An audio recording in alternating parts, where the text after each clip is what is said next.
Welcome back to this deep dive into FaithFlow Rooted Ministry sources.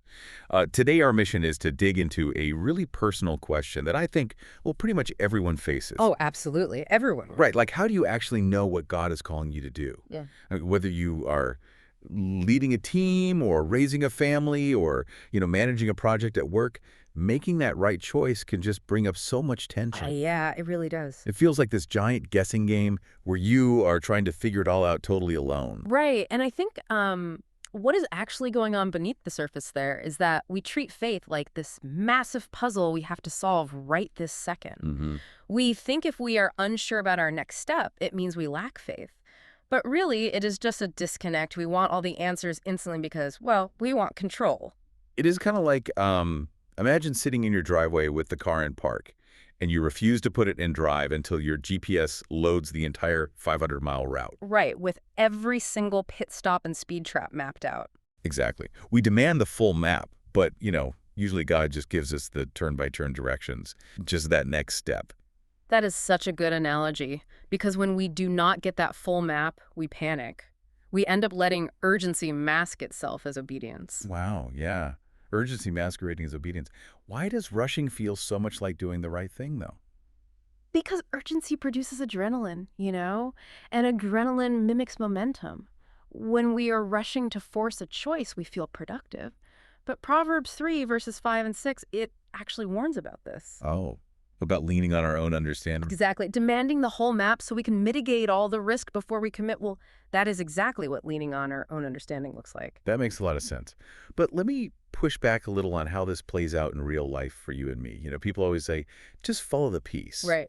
But how do you actually tell the difference between God's peace and just your own wishful thinking, or just the relief of quitting something difficult? Yeah, that is the core of the struggle right there. And it really comes down to the source. Relief is reactive, right? You escape some external pressure and you feel relief. Yeah. But true peace, it is grounded. It can exist even when you are standing right in the middle of the pressure. Oh, wow. So it is not just the absence of pressure. No, not at all. Clarity has to be cultivated. It is not forced.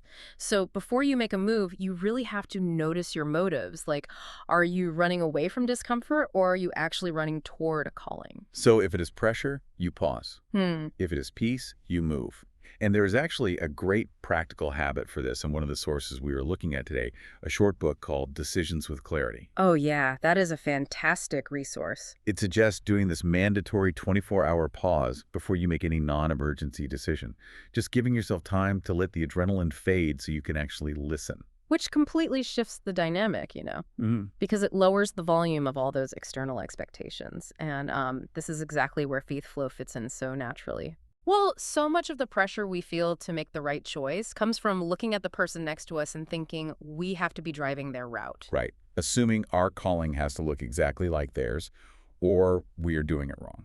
Yeah, but when you understand your unique role, like how you were uniquely designed to serve and lead, all that comparison just drops away. It just disappears. Exactly. You stop feeling guilty for not having someone else's specific gifts.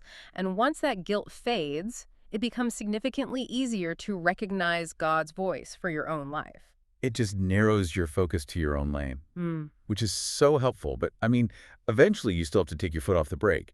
And that brings up the second resource we have, bold steps of faith. Right, because stepping forward without a safety net is still terrifying, even when you have clarity. Totally.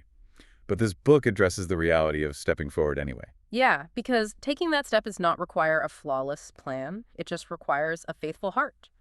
Growth is slow, and that is perfectly normal. At some point, you just have to trust the turn-by-turn directions. So if you're sitting in the driveway right now trying to figure it all out, we warmly invite you to keep walking at a steady pace alongside FaithFlow Rooted Ministry. We are all figuring out the route together. Absolutely. And remember, you do not need to force the final destination today.